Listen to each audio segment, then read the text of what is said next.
Welcome to This Explainer. Grab your flashlight and prepare to get soaked, because today we're diving straight into the rain-slicked docks of 1996 Scotland. We're looking at how a studio called Screenburn Interactive is literally reinventing psychological horror from the ground up. For over 2 decades, the survival horror genre has kind of lived in the massive shadow of its own golden era, right? But after looking at the details from a recent 3-hour exclusive hands-on preview of Silent Hill Townfall, I gotta say, it feels like we're standing on the edge of a massive franchise renaissance. So let's just get right into it. Now, I want to tackle this question right out of the gate. Has Silent Hill gone action-oriented? Rumors have been swirling that this game leans into fast-paced shooter mechanics just to appeal to modern audiences. Well, let's totally debunk that right now. In fact, this 3-hour preview proves the exact opposite is true. The developers have engineered an experience that makes you feel incredibly fragile, taking the franchise in a direction that is methodical, terrifying, and just distinctly vulnerable. To really understand just how bold this new entry is, we need to take a quick look at how the franchise has evolved over the decades. Back in 1999, the very first game pioneered psychological horror with those classic fixed cameras. Then, by 2001, we got the emotional masterpiece of Silent Hill 2 that established that iconic, guilt-driven monster design. Fast forward to 2014, and PT gave us that revolutionary first-person teaser. And of course, in 2024, we saw the wildly successful over-the-shoulder modernization with the Silent Hill 2 remake.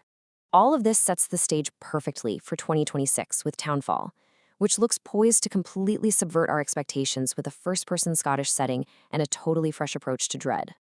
Which brings us to this bold new direction. And this contrast is absolutely crucial. Rather than giving you the relatively safe, omniscient spatial awareness of those third-person over-the-shoulder cameras set in America, Townfall plunges you into an intimate, super claustrophobic first-person view. Think about it. You can't just peek around corners without physically exposing your head. You can't monitor threats sneaking up behind you without actually turning away from the path ahead. This fundamental shift basically converts every single hallway into a gauntlet of genuine vulnerability. Next up, let's unpack the nightmare of St. Amelia. You see, St. Amelia isn't just some generic background canvas for monsters to spawn in. Every crumbling brick, every abandoned missing cat flyer, and every static-filled window pane in this decaying town reflects a community totally swallowed by the indifference of an industrial energy conglomerate known as CEG. You're exploring a 1996 Scottish fishing port that is completely defined by collective socio-economic collapse. And frankly, a 1996 Scottish fishing port in the dead of winter is bleak enough without the monsters. But here, you've also got the relentless pounding of icy North Sea waves against the harbor seawalls and the distant, eerie groaning of rusted industrial cranes. It is literally a masterclass in atmospheric density. And into this absolute nightmare, you step into the heavy, exhausted footsteps of Simon Ordell. He's an American who wakes up washed ashore on these desolate docks. He has zero memory of how he got there, but get this, he has an IV tube attached to his arm and a hospital patient wristband.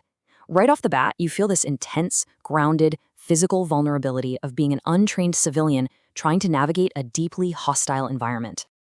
The crucial takeaway here is how this specific cultural anchor ensures the psychological terror feels deeply rooted in historical reality. As game director John McKellen points out, using a 1990s Scottish backdrop allows the game to explore heavy themes like industrial oppression and community displacement. It really grounds the horror, you know? It's not just about running from creepy creatures. It's about uncovering a localized tragedy where corporate greed basically intersects with the supernatural. All right, let's shift gears to the CRTV and analog terror. Before we actually break down the device you'll be using, we really need to define what we mean by analog horror, because this is the exact aesthetic Screenburn is using to manipulate your cognition and just dial up the panic. We're talking grainy VSS visuals, harsh vertical scan lines, screen bloom, and awful electromagnetic interference. It essentially weaponizes retro telecommunications media to evoke this incredibly uncanny, deeply unsettling feeling of disquiet.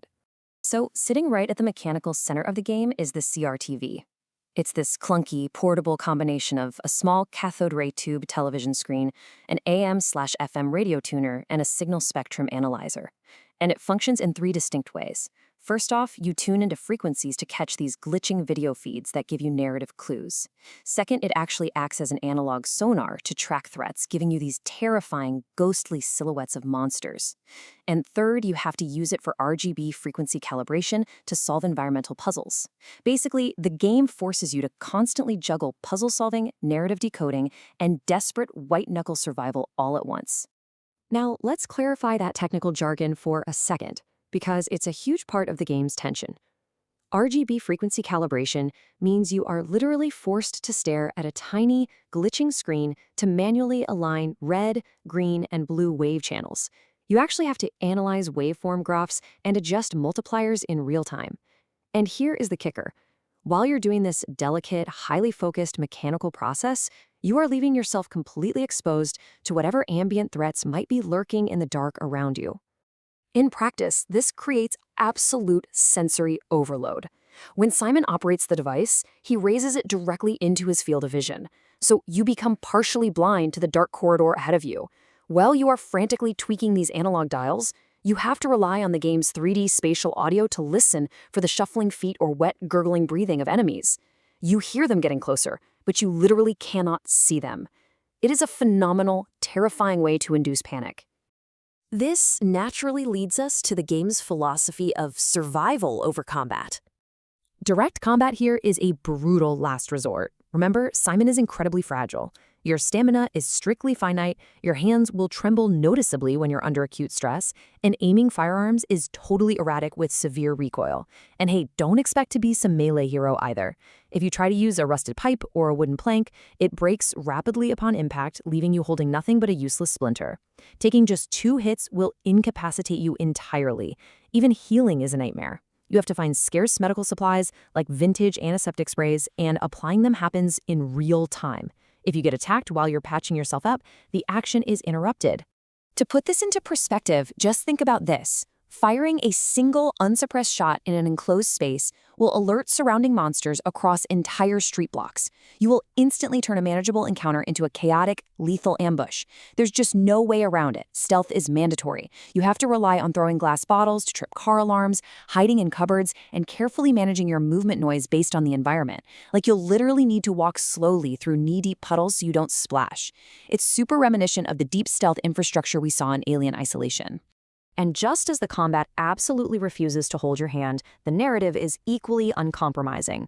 As McKellen notes here, the studio refuses to spoon-feed answers. The story relies heavily on environmental clues, scattered audio tapes, and these bizarre poetic riddles transmitted over your CRTV.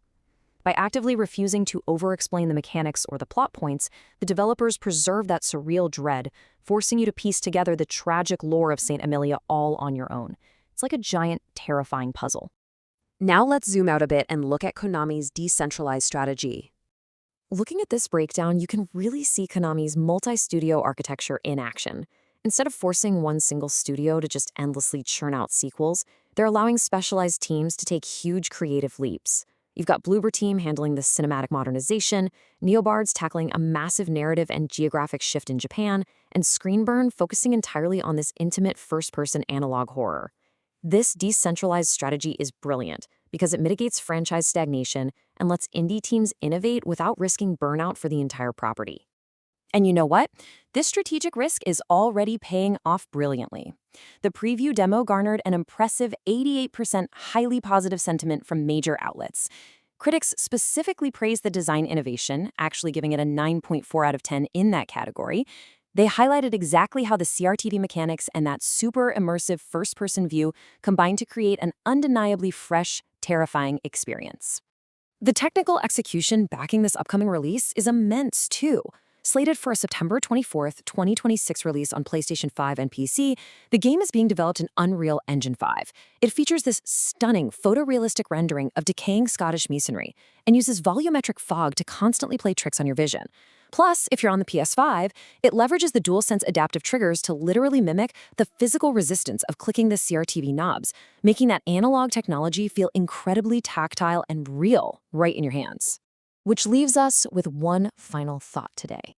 When St. Amelia finally opens its fog-veiled gates on September 24th, and you step into the heavy, trembling footsteps of Simon Ardell, What industrial nightmares are you prepared to decode through the static of your CRVT? Are you truly ready to face the static-filled reality of psychological horror's bold new dawn? Let that sink in. Thanks for joining me on this explainer, and I'll catch you next time.